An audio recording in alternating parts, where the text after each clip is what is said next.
A very good morning to you. My name is Hermann Pretorius. I'm the head of strategic communications for the South African Institute of Race Relations, the IRR. We are honored that you join us this morning for our second 2025 polling presentation, the publication of our annual polling findings. Just over about a month ago, we published our first polling report for the year. It caused quite a stir. It was the first time that South African voters, in terms of IRR polling, put the Democratic Alliance ahead of the ANC in a nationally representative poll.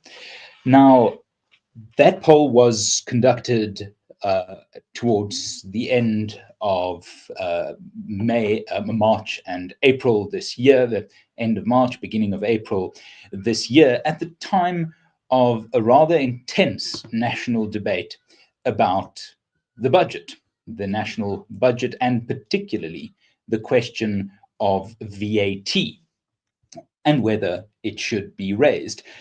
This broke the sound barrier, one might say. It pushed parties that opposed the VAT hike up in terms of support, most prominently the DA, but the EFF and MK also gaining.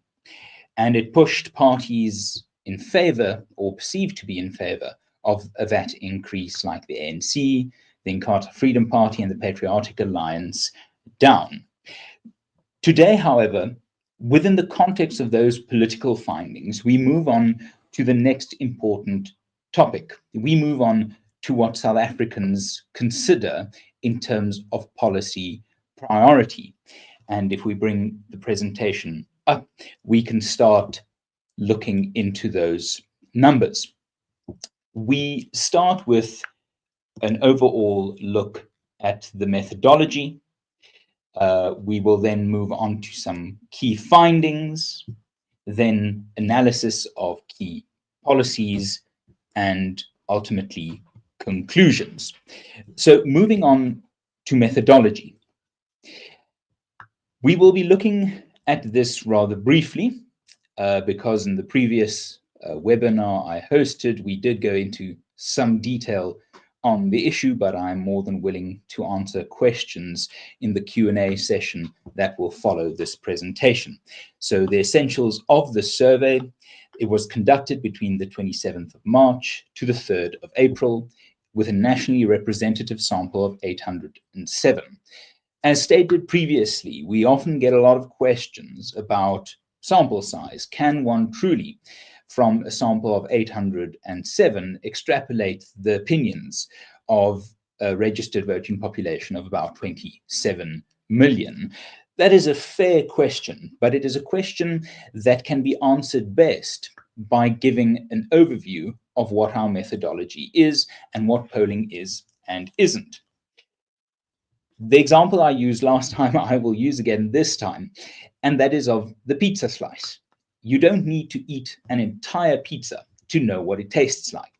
You only need a very accurately well-selected sample slice. Make sure you've got some of the crust, some of the cheese, some of the toppings, and you've got a fair representation of what the entire pizza tastes like. Now, the size of the pizza, like the size of the population, doesn't really matter so much as whether you have a representative fair slice. One can also think about this along the lines of a coin flip. If I were to flip a coin once, we would get either heads or tails. It would be 100% one or 100% the other. If I flip it twice, it might be 50% the one, 50% the other, or it might still be 100% and 0%. If I continue flipping the coin up to about 600 times, what will emerge is a roughly equal approximation of heads and tails.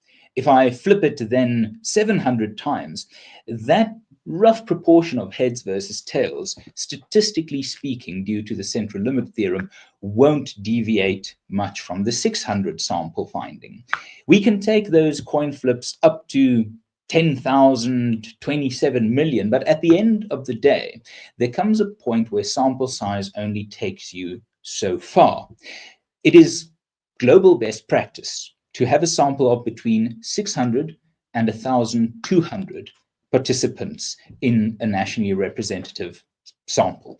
We can look at Pew Research in America or Gallup, who often poll the entire United States with its 300 million plus population with a sample size of 1,000 or 1,200.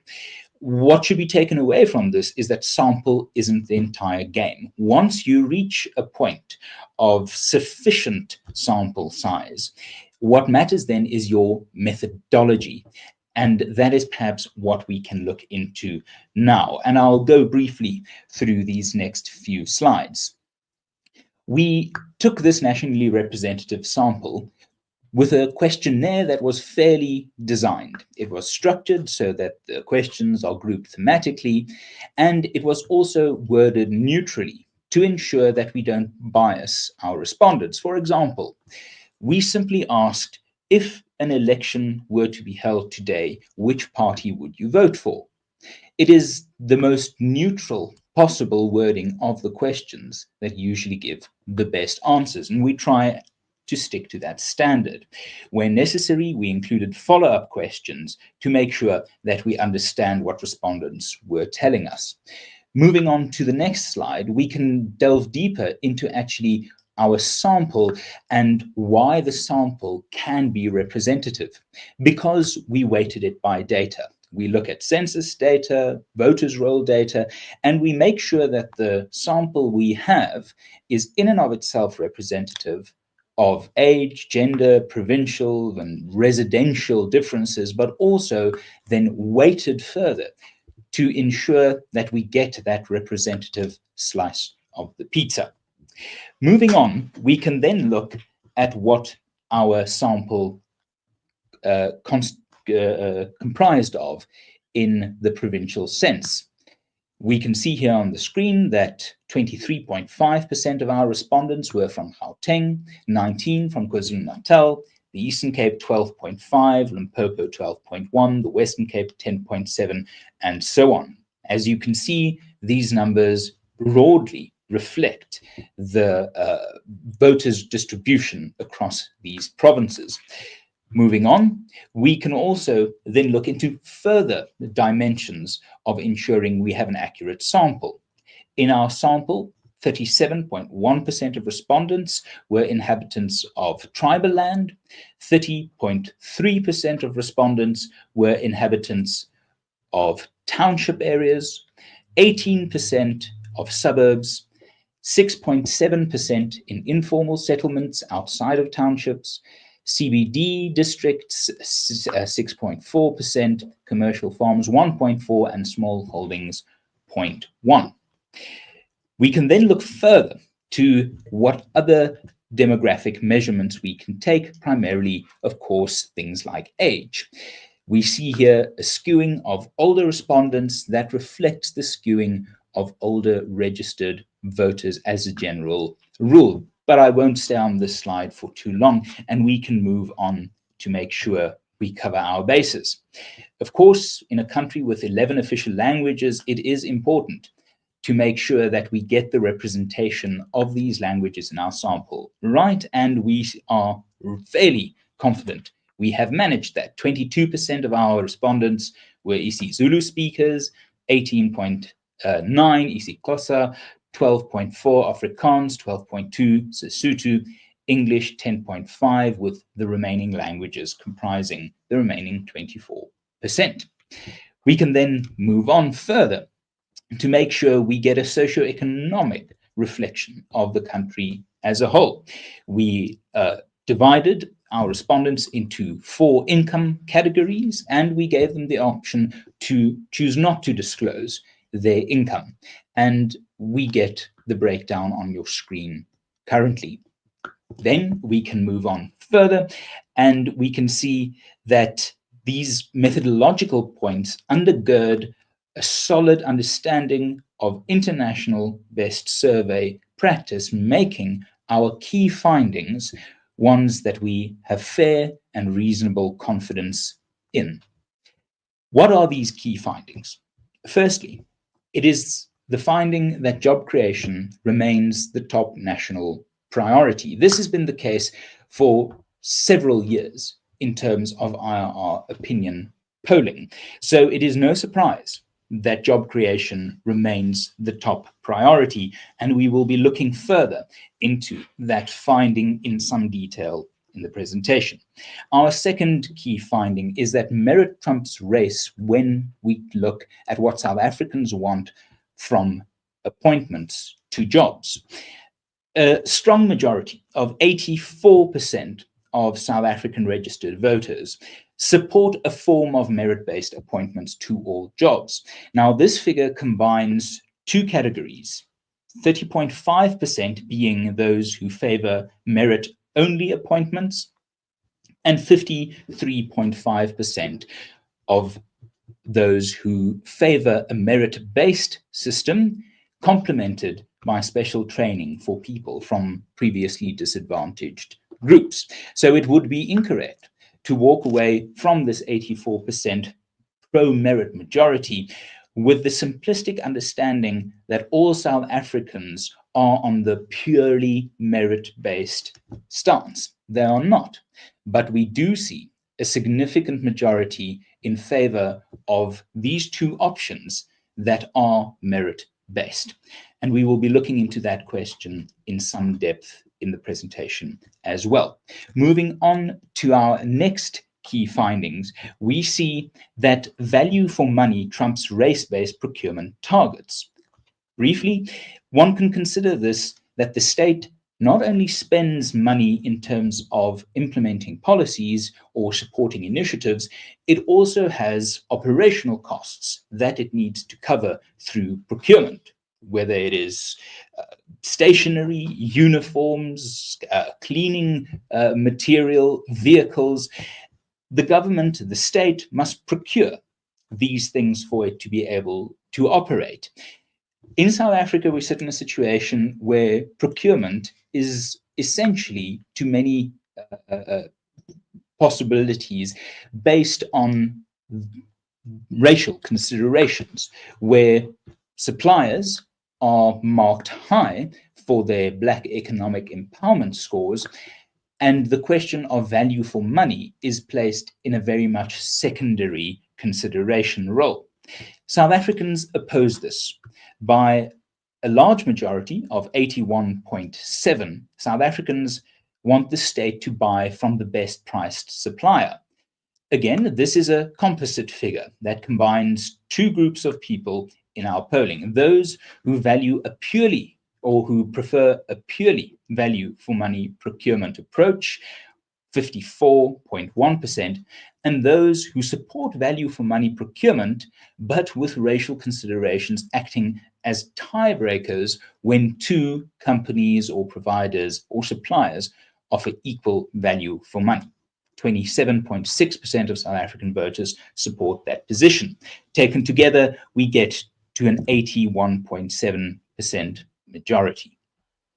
We can look at the property rights question, and particularly the Expropriation Act, that has recently again become a topic of public debate following the decision by the Minister Dean McPherson for Infrastructure and Public Works to defend the act in its essence.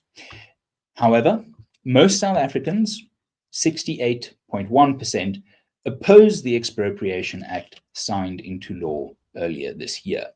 Moving on, we can look at some further key findings. We see that work trumps welfare. South Africans, when faced with a choice whether they want a government focused on job creation or a government focused on welfare support, by another large majority want the government to go for job creation focus. 81.7%, pardon me, I see I have made a mistake in this slide. I will fix it, but we will get to the right data later on in the presentation. But the key finding is that a majority of South Africans prefer a government focus on job creation rather than welfare expansion. Then we move on to the final policy question in this finding list. A large majority of 76.3 believe that tax-funded voucher-based systems for housing, education, and healthcare would be more effective empowerment policies than current affirmative action and employment equity policies. And we will look into that in some detail as well. It is notable that these are contrasting questions of a voucher system as opposed to the current affirmative action and employment equity policy system. That comes with some caveats, some considerations to put in context what the data is showing us. Then our final set of key findings, and perhaps the one that we expect to be the subject of most public debate. And that is that we have found that the ANC is out of step in terms of policy with the majority of its remaining supporters, having seen its support decline from above 40% a year ago to below 30% at the time of this survey. These remaining ANC voters disagree with the ANC's stated and enacted government policies on all policy grounds assessed in this report. Where the ANC has pursued an intensification of employment equity targets based on race, 73% of ANC voters favor a merit-based approach. Where public procurement is, on the ANC's insistence, based on racial consideration and targets, 65% of ANC voters prefer public procurement to operate on a value for money basis, as recommended in the Zondo report. 79% of ANC voters, higher than the national average, oppose the Expropriation Act. 78% of ANC voters favor a government focused on job creation, not expanded welfare and grants. This should put some doubt into the minds of ANC policymakers in terms of their constant boasting of welfare dependency in South Africa and the introduction possibly of a basic income grant. Now, it is impossible to note at this stage that supporting a job creation focus over an expanded welfare support focus is not to minimize the importance or the popularity of welfare. That is not what we are asking here. It is a binary question of whether the focus should be on job creation, one, or welfare expansion, the other. We cannot deduce from that that welfare is unpopular. We can only deduce from that that job creation and a government that focuses on job creation is more popular. And finally, we see that 77% of ANC voters believe that tax-funded voucher-based systems for housing, education, and healthcare would be more effective than current empowerment policies that focus on tender access and managerial positioning. Those are our key findings, and we will now go into some detail to unpack what we have found there, breaking down these findings by race, by income categories where appropriate, and by political parties where appropriate. We can move on to the first question, job creation remaining the top national priority. Looking at the data on the next slide, we can see the listed options. Now, methodologically, it is important to note that we offered respondents two issues that they could rank out of a list of, as you see there on the screen, 18 options. They could, in other words, select unemployment as one and land reform as their other concern. These totals were then tallied up, and that is how we reached this point. And what is impressive is the extent to which unemployment is the highest ranking priority, far and away ahead of the second priority of illegal immigration. Unemployment and creating jobs is the most important issue or one of the two most important issues according to just short of 30% of South Africans. Illegal immigration, crime or safety and security, corruption, and the abuse of women and children are the next four issues, all of them below 10%. Now, again, that is not to say that those are unimportant, but we did ask respondents in a randomized list to give their indication of their preferential priority, and jobs far and away the highest priority for South Africans. Looking at the next slide, we can see that this isn't a picture of a particular race group. We see here white respondents indicated in red, Indian respondents in light blue, colored respondents slightly darker, black respondents slightly darker, and then all the darkest blue on your screen. And you could see a convincing position with unemployment and job creation being the number one issue across all race groups. Now, of course, in some instances, that first position is in a tight race for second. One can see there that the corruption bars also reach into the 20% or high teen territory. That is, again, not to say that they are unimportant, but what the data indicates unashamedly, unambiguously, is that South Africans want jobs, and they want the government to focus on jobs. And it isn't a racially divisive issue. It is an issue that cuts across typical racial divides. But it doesn't only just cross racial divides. We can look at the next slide and see that other socio-demographic and socioeconomic markers echo this finding. We look now at the data broken down by income brackets. Below 2,000 Rand a month, between 2,000 and 8,000 Rand average household income per month, between 8 and 20, and 20 and above. In all four categories, unemployment is still the dominant issue. In fact, the issue is so dominant that looking in the data, according to the 28 demographic splits we use to ensure we have a representative sample, out of 28 possible categories, unemployment ranks highest in 27 of those. Now, of course, we can't show all 28 because not all of them become methodologically consistent and therefore credible. But it is quite impressive that one singular issue can cut across racial lines and can cut across economic income divides.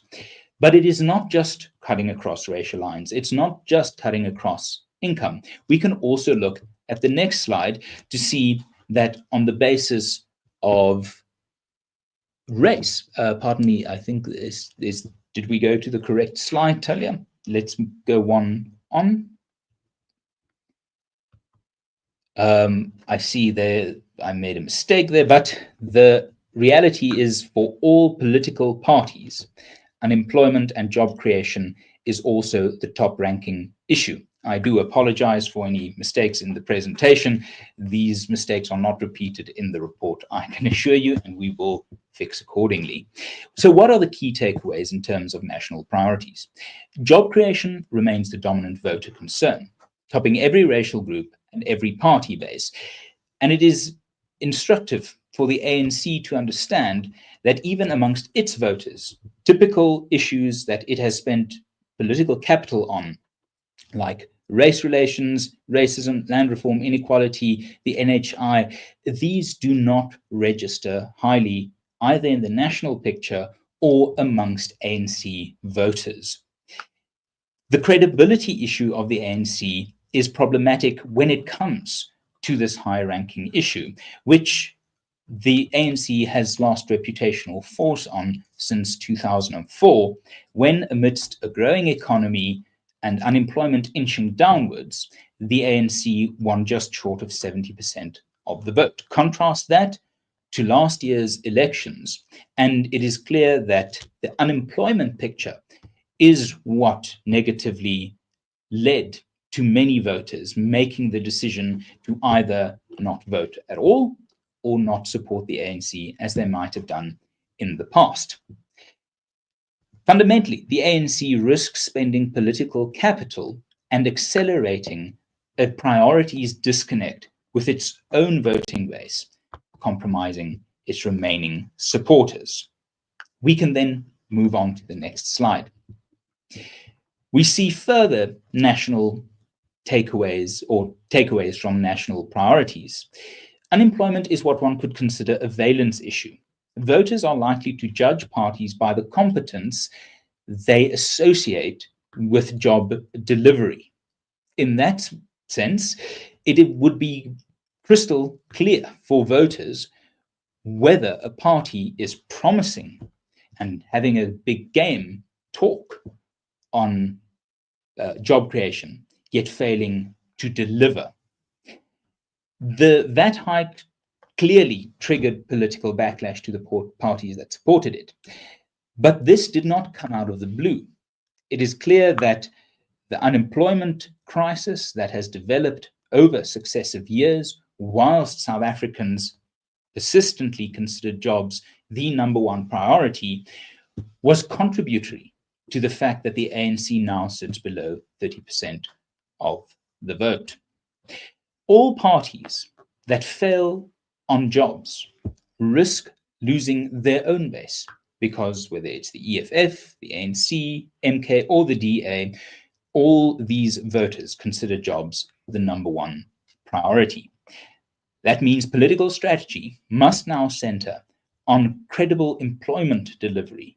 Job creation, as it were, is the sole issue with the power to reshuffle voter loyalty across the entire political spectrum. We can move on to the next section, where we look into the question of merit trumping race. To the next slide, please. We see that all South Africans, as mentioned in the key findings section, are behind a merit-based approach. We are South Africans who should be appointed to jobs in South Africa, and we gave the following four options. Only Black people should be appointed to jobs for a very long time ahead, or only Black people should be appointed until those in employment are demographically representative of the entire population, or appointment should be made on the basis of merit, but there should be special training to help previously disadvantaged groups, or all appointments should be made on the basis of merit alone without any special training being available. It is very instructive that those were the alternatives, or those were the options from which respondents were asked to choose, because points number 1 and 2 encapsulate much of the public argument in favor of employment equity targets. Perhaps specifically point number 2, where employment is expected, at least by some within the government, to be demographically representative of the entire population. This is a stance endorsed by only 6.1% of South African voters and rejected by a vast majority. This is the overall picture, but let us look how this breaks down in terms of racial demographics. At the bottom there, you see the all bar representing the slide, the data on the previous slide. But what we also see here then is above that, Black registered voters, above that, colored registered voters, above that, Indian, and above that, white. Among white voters, merit has almost 100% approval rating on the two merit-based options, with Indian voters relatively the same. However, even amongst Black South Africans, the position of a pro-merit approach to employment is by far the dominant one. However, we don't need only to look at race. After all, South Africa is not just a country of varying races. We are a country of varying socioeconomic income brackets. So if we look at the next slide, we see that the same picture persists. It is notable here that in the lowest income category, the 2,000 Rand household income per month and below, the typical bracket where one would see perhaps the sort of favoritist employment policies, we see still a substantial majority into the 70% area of people being in favor of merit-based appointments.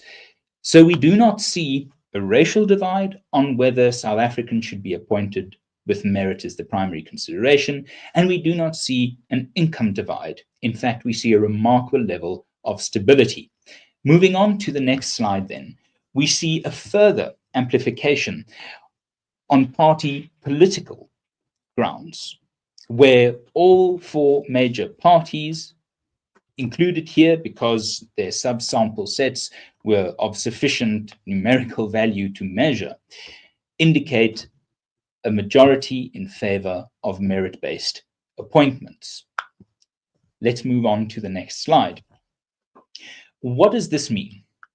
Firstly, it means that racial quotas, as promoted by the government currently and over the last decade or so, have minimal public support. No race, income, education, or party affiliation group shows more than 25% backing.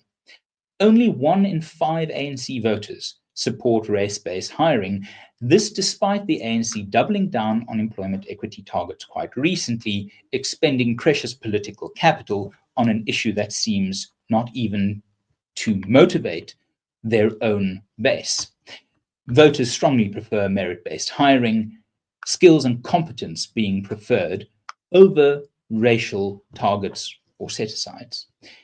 Again, we find that the ANC is politically out of step with its base, risking backlash for pushing low priority and unpopular race policies. I say low priority because on the ranking issue, questions like BEE, inequality, racism ranked significantly lower than the overarching issue of job creation. We can move on to the next slide,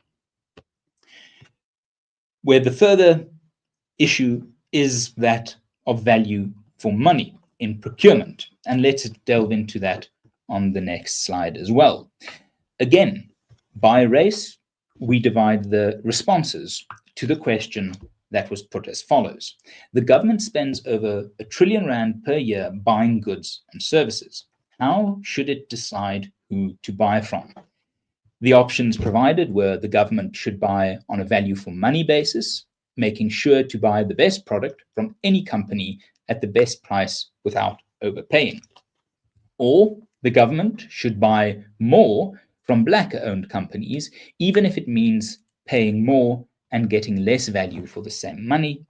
Or the government should buy on a value for money basis, making sure to buy the best product at the best price. If 2 companies are tied, the Black-owned company should get the contract. The dark blue here represents the support for value for money. Across the whole population, we see a majority of 54.1 for a value for money but only approach. We see just over 16% in favor of a value for money basis with racial considerations as a tiebreaker. That picture is broadly echoed in our findings among Black registered voters, where a plurality, previous slide still, where a plurality of voters support value for money exclusively. But in the other 3 racial categories, we see that consistency of above 80% in favor of a purely value for money basis.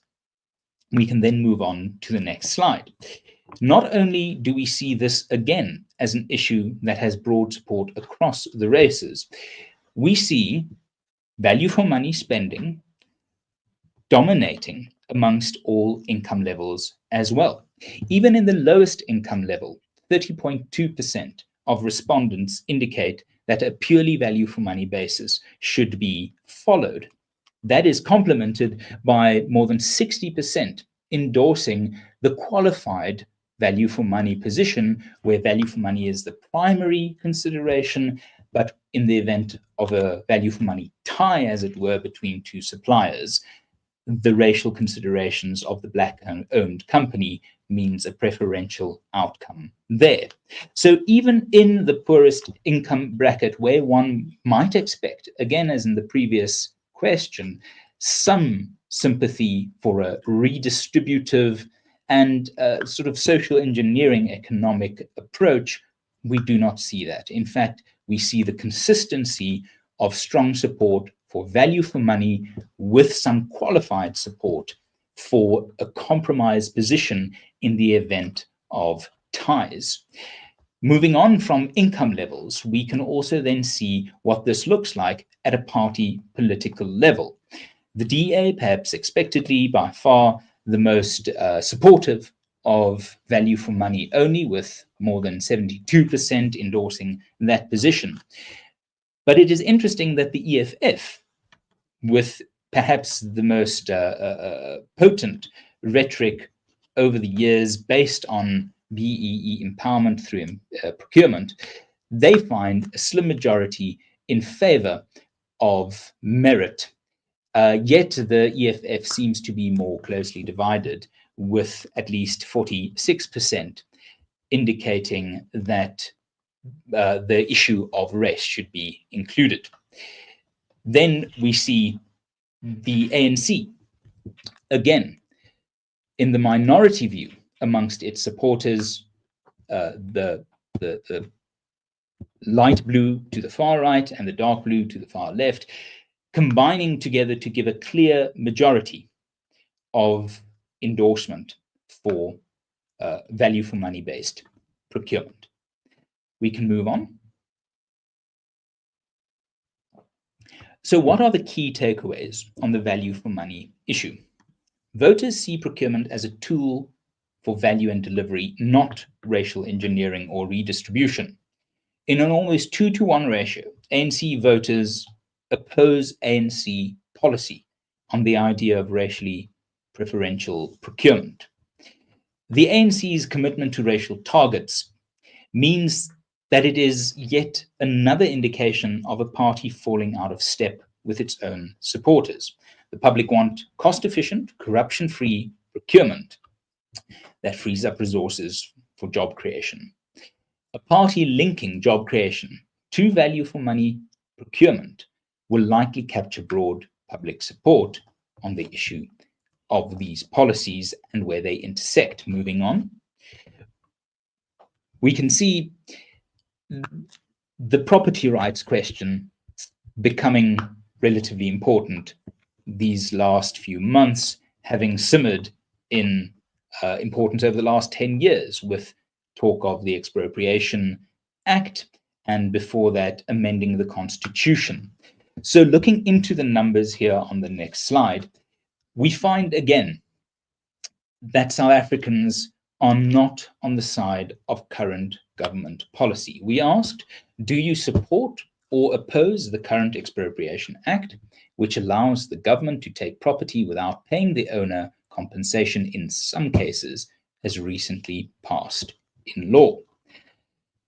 Overall, we see 68.1% of registered voters opposing the law. In no racial category is there a majority in support. In fact, a majority in opposition seems to be the case for Black voters, colored voters, Indian voters, with white voters unanimously opposed to the act. We can move on to the next slide, where we see that it is, again, not just a question of racial cut-through, but for the three biggest parties, the EFF being something of an exception here, we see DA voters, ANC voters, and MK voters opposing the Expropriation Act. What is telling is that the DA's opposition to the Expropriation Act is slightly lower than that of the ANC. Perhaps an explanation of this is that some perhaps better off DA voters consider expropriation a necessary redress mechanism that is unlikely to affect them or that they can financially survive or cope with, where the ANC seems, in its base at least, more opposed because it is in general a less well-off voting base, with the clear evidence of socioeconomic aspirations connected to property rights being frustrated by this act. Interestingly, MK divides almost exactly along the national line with its support and opposition. Pardon me, it comes close in the 60%. The one is 61.8, the other one is 68.1, but still a majority of MK voters opposed. The EFF, the only major party where we have a majority in support of the Expropriation Act. So what do we make of this? Let's move on to the next slide to our key findings, or our key takeaways, pardon me. Voters endorse secure property rights. This complements the growth-focused socioeconomic aspirations and attitudes that we find throughout our data. Uncompensated expropriation is deeply unpopular. There seems to be no racial group or income group that supports it as a mechanism for any form of redress. On the ANC in particular, we find the highest party level based opposition to the law, with 4 to 1 majority, almost a 4 to 1 majority of its own voters opposing the law. That means parties defending property rights and jobs will find themselves aligned with mainstream public opinion. Conversely, support for expropriation carries enormous political risk for 3 out of the 4 major parties. We can move on. On the issue of job creation being the number 1 priority, it is important to investigate the binary of welfare focus by the state versus employment focus by the state. And we can move on to the next slide to understand these numbers better. We asked, should the government focus more on social grants or on job creation? And the divide is quite stark. At the bottom, the all-encompassing bar, 77.8% in favor of job creation. Black respondents, 72% in favor of focus on job creation. Colored respondents, 92%. Indian respondents, unanimous. And white respondents, close to unanimity with 97.2%. The idea that South Africans want to be state dependent is something that simply does not appear in the data. What we see in a country with increasing state dependency and a welfare system under increasing pressure is the failure of jobs, not the success of welfare. The government, when it rolled out its welfare support system 20 years ago, it did so with a rising tide of economic growth, a rising tide of fiscal headroom, and unemployment inching downwards, not ramping up to a point of global crisis levels. But this, again, is not just an issue of race. We can move on to the next slide to see that the issue, again, cuts across income groups. And this time I included the did not disclose bracket at the top there because it was the closest of all the income groups. We see South Africans under, with a monthly household income of under 2,000 Rand, clear majority in favor of job creation. The same goes for 2,000 to 8,000 Rand monthly income. And then the 8,000 to 20,000 income and the 20,000 and above income groups, close to 100% endorsement of state focus on job creation. That is, of course, to be expected. Those are your wealthier classes in society who either do not need jobs or have jobs or no longer need jobs. So the reflection of a greater split in the lower income brackets to be expected, and yet the split isn't a borderline issue at all. It is not even close to the margin of error. We see that amongst the poorest South Africans, the question isn't how much can the state give me? The question is, can the government do more to ensure that job creation is the route out of poverty? Again, on the next slide, we look at the issue by political party. The EFF, again here the aberration similar to where we were with the Expropriation Act, with a majority being in favor of social grants. Ideologically, that does make sense. The EFF has been the most rhetorically aggressive party in terms of taking a very specific left of center, even far left of center socioeconomic approach. But for MK and the ANC and the DA, it is the issue of jobs, jobs, jobs. This means that the ANC cannot continue pretending that increasing welfare at the same time as decreasing unemployment or decreasing employment is a political success. We see in year after year, ANC presidents over the last decade claim a victory when South Africans become welfare recipients. However, it now becomes clear that that is a false victory that the ANC claims at its own peril. That is not to say that a stable and successful welfare system is not popular or not to be wished. It is that we cannot have this co-reality where welfare grows and employment shrinks. ANC voters and MK voters agree to a similar extent, with DA voters having a higher endorsement of a jobs focus for the government. We can then move on to our key takeaways from this section. Voters prefer work over welfare. They do not want to become grant recipients. The ANC's push for a basic income grant over the last year or two, floated every time policy questions and policy meetings occur within the ANC, are not quite what the party's own support base wants. 4 out of 5 voters, when asked handouts versus employment, welfare versus jobs, go for employment and jobs. The basic income grant, therefore, risks not only any fiscal credibility that the ANC might want to protect, but also it goes against the patterns of expectation and priority that South Africans are expressing. Couple that with the reality that a basic income grant might require higher taxes, and echoing perhaps into the future the debate of the ANC emerging very much as the high tax party, the basic income grant as a policy becomes incredibly risky for the ANC nationally, but amongst its own supporters in particular. This means that MK and the DA have an opening to lead on jobs and, as we saw earlier, on merit, capturing the center ground that the ANC post-Mbeki vacated.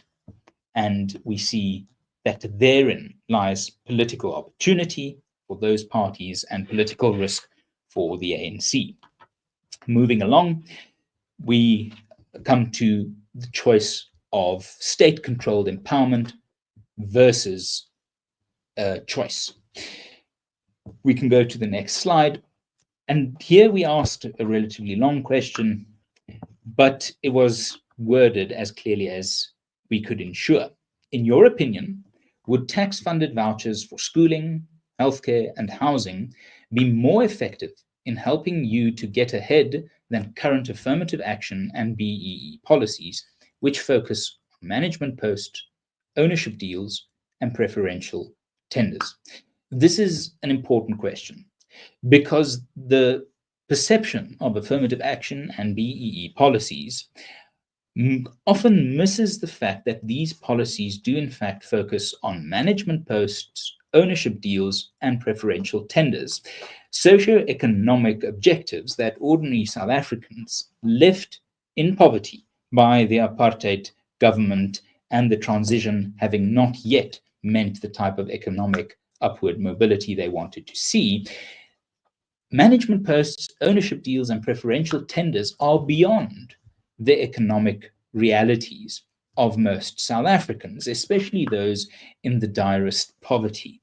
They cannot be expected to benefit from these relatively elitist benefits of affirmative action and BEE policies. In contrast, tax-funded vouchers, whereby schools, hospitals, and housing initiatives are no longer purely in the hands of the state, but the state provides the resources for ordinary South Africans to make choices about where they want to send their child to school, where they want to send their loved one for medical care, and how and where they seek housing, whether through renting or construction.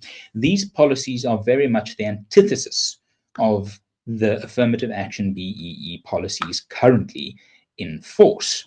And again, a clear majority opposes the current set of policies, with more than 76% of South Africans endorsing the voucher approach compared to 17% endorsing the current approach. Now, one must be careful to read into this too much of an ideological commitment. What we are likely seeing in the data here is a frustration with current policies. Were current policies to be toned down, adapted, and were they to start performing better in a bread and butter type of way to everyday life experiences, we would likely see these numbers shift a bit.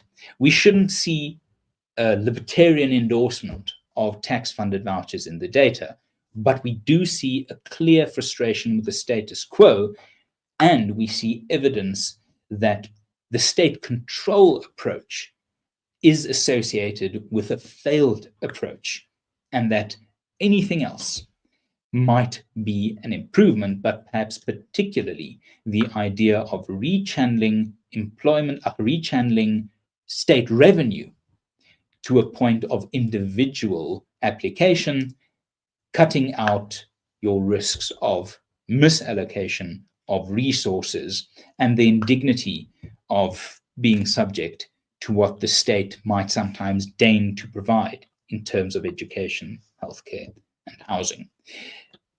We see that this issue by race, again, majorities across the board. Let us move on to the next slide and see that the picture at a political party level echoes this consistency. We see MK, ANC, and DA, the three main parties with a feasible chance of influencing current or future empowerment policies, echoing the national picture to a significant degree. Let us then move to our key takeaways for this section. Our conclusions for this presentation. Firstly, voters are speaking with unanimity. They want jobs. They want those jobs to be allocated on merit. They want value for money from the state in terms of spending. They want secure property rights, not the Expropriation Act. And they want a real choice and a real alternative to services like education and healthcare. The ANC faces a deep disconnect that could exacerbate over the coming years into the next electoral cycles. Policies like quotas, on which it has doubled down, expropriation without compensation, on which it has doubled down, a basic income grant, on which it is increasingly spending political capital when policy discussions around welfare are aired, and race-based procurement are rejected by most voters, including nearly 75% of ANC voters. It is at this point that we should take into account the ANC's fall to below 30% of the vote and identify its disconnect with its own remaining voters at this point. We see that it risks a full electoral collapse within the next decade. Without a shift towards job creation, merit, secure property rights, and citizen empowerment, the party could face a Canada 1993 style wipeout by 2029. In 1993, the Canadian governing party at that time went from 43% of the vote to 16% of the vote. We've seen these type of electoral collapses happen, and there is a risk that the ANC might not be aware of the risk factors pushing it in that direction. For the ANC to recover, a policy reset is clearly needed. Scrap or revise expropriation without compensation, ease race quotas, pause the basic income grant, and test voucher reforms to regain credibility and voter trust. Further conclusions on the next slide. we can see that the insights from these policy findings also affect the DA. It must broaden its appeal without alienating its base. It should build on the VAT success by combining that anti-tax clarity with a pro-growth messaging with visible and inclusive reforms like voucher-based empowerment, red tape cuts, and clean infrastructure delivery.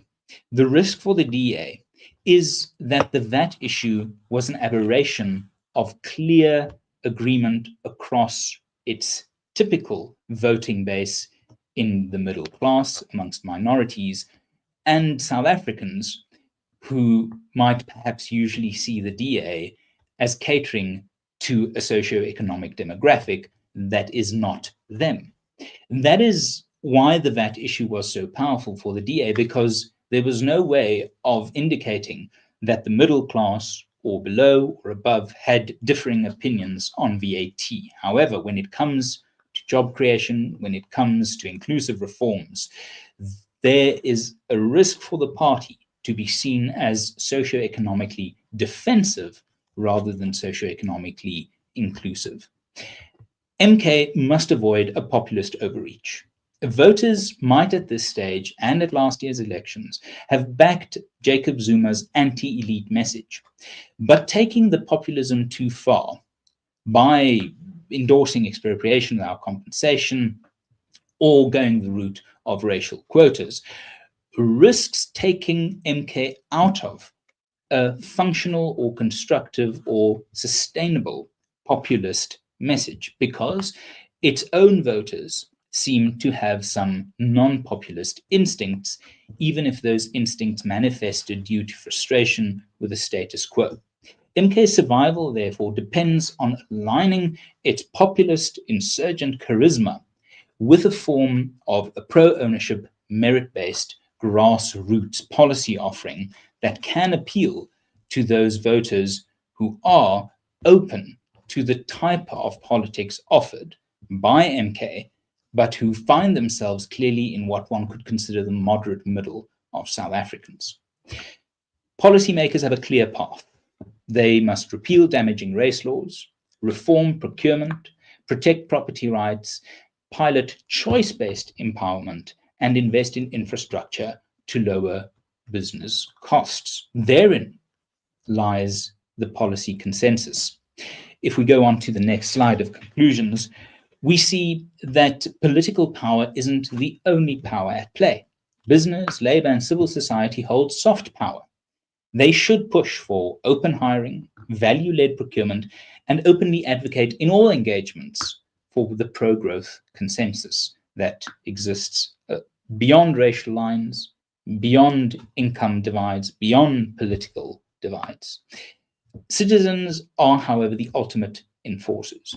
By demanding clarity, clear pledges on jobs, rights, and choice, voters can drive reform from the ground up if they understand that the appetite for reform is at a grassroots level a feasible political idea.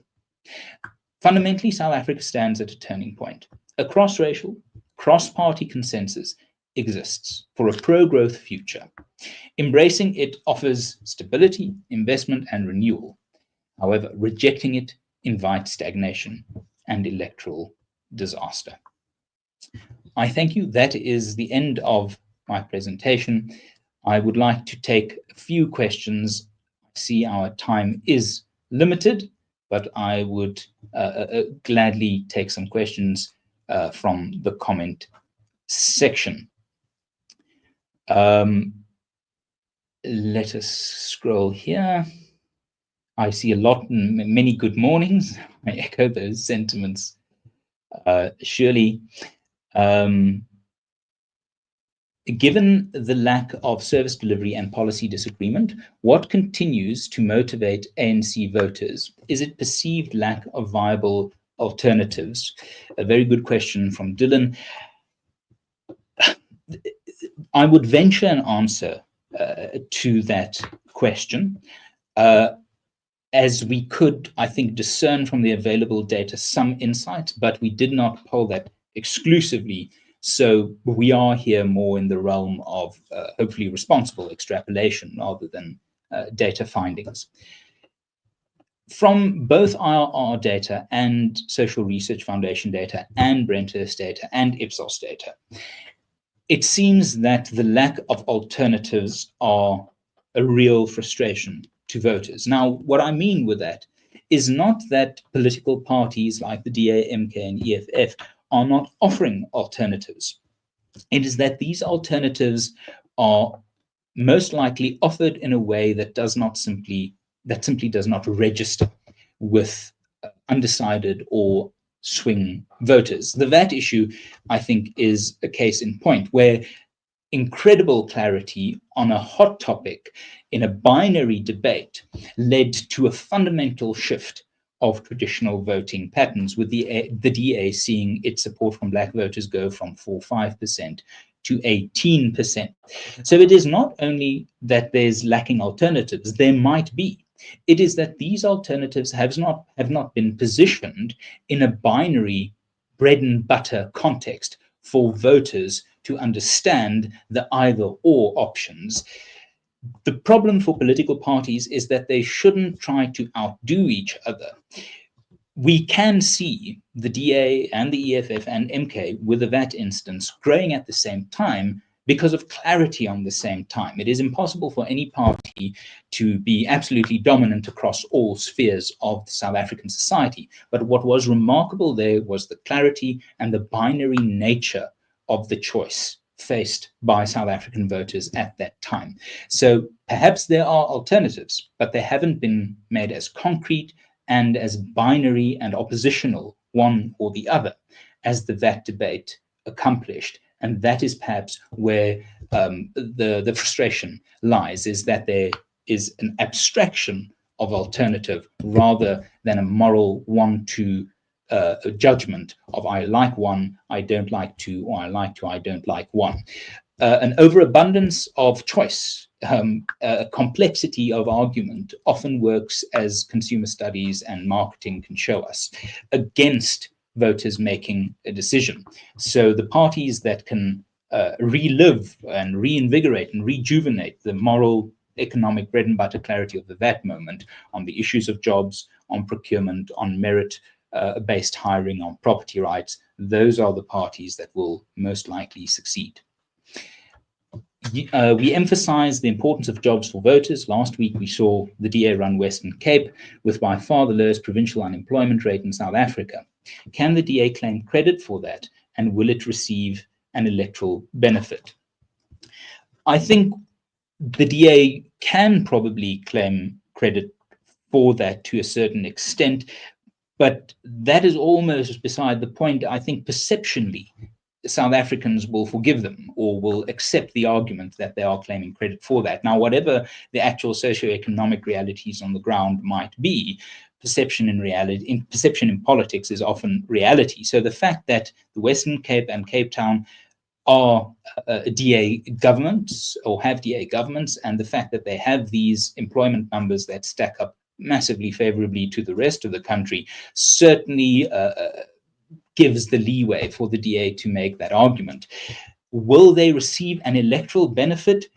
Only if this becomes a sustainable and inclusive theme. It will be of no use to the DA if it can claim credit, but it doesn't develop that into a longer term argument, and an argument like the VAT issue that cuts across racial lines, income lines, etc. The Australian strategist, political strategist, Isaac Levido always makes the case that political campaigning and messaging is like building a court case. You've got your opening arguments, your evidentiary phase, and your closing arguments. You can't just present a single piece of evidence or a few pieces of evidence saying where DA governance look, job creation better. You have to make sure that you've got an opening argument, a substantive evidentiary phase heading to an election cycle, and then a substantive and memorable closing argument. So will it receive electoral credit benefit for that? It might, if it does politically the right thing. EFF and MK could receive similar electoral credit benefit in terms of opposing the VAT hike, again, if that evidentiary phase is preceded by an opening argument, substance, and succeeded by a closing argument. Do merit-based appointments not intrinsically skew the importance of redress? That is, I think, a very good question. Personally, I don't think so. I think that research doesn't indicate that. But that is not primarily, I think, what these findings show. These findings show that South Africans consider merit-based appointments to be critical. Now, that leaves us with one of two options. Either South Africans want to see redress happen, and they consider merit-based appointments the way to do that, or they consider merit-based appointments so important that they would prefer it over redress if the two are in conflict. Either way, we are in a situation where the public seem to be convinced of merit-based appointments. And my suspicion is based on polling data from previous years, where we have asked, with better education and more job opportunities, inequalities between races will disappear. We usually get a 75% majority finding agreeance with that statement. So it is, I don't think, likely that South Africans consider merit-based appointments to be intrinsically skewed against redress. And I would echo that sentiment. I think in a merit-based system, it allows the best to rise to the top. And I think that was one of the great injustices of apartheid, is the National Party couldn't afford a free labor market. They had to skew employment towards white South Africans, because if they allowed open competition in the jobs market, the basic laws of economics in terms of supply and demand would have undermined their racial hierarchy, and we might be seeing echoes of that at the moment. So I do not see a conflict between merit-based appointments and the importance of redress, and my suspicion is, based on the data, that South Africans don't see that either. I think I'm going to take let's say two or three more questions. Nicola de Jager, it would be interesting to see the influence of a university education, i.e. does ideology then trump pragmatism? In the data we've seen, it doesn't seem to be the case. I didn't include education levels because I thought the presentation was long enough, but in the report we do include some education findings, and the education findings very much echo the findings of racial agreement on these principles, cross-income bracket agreement, cross-party political agreement. So education added to the mix does not necessarily change the overall findings.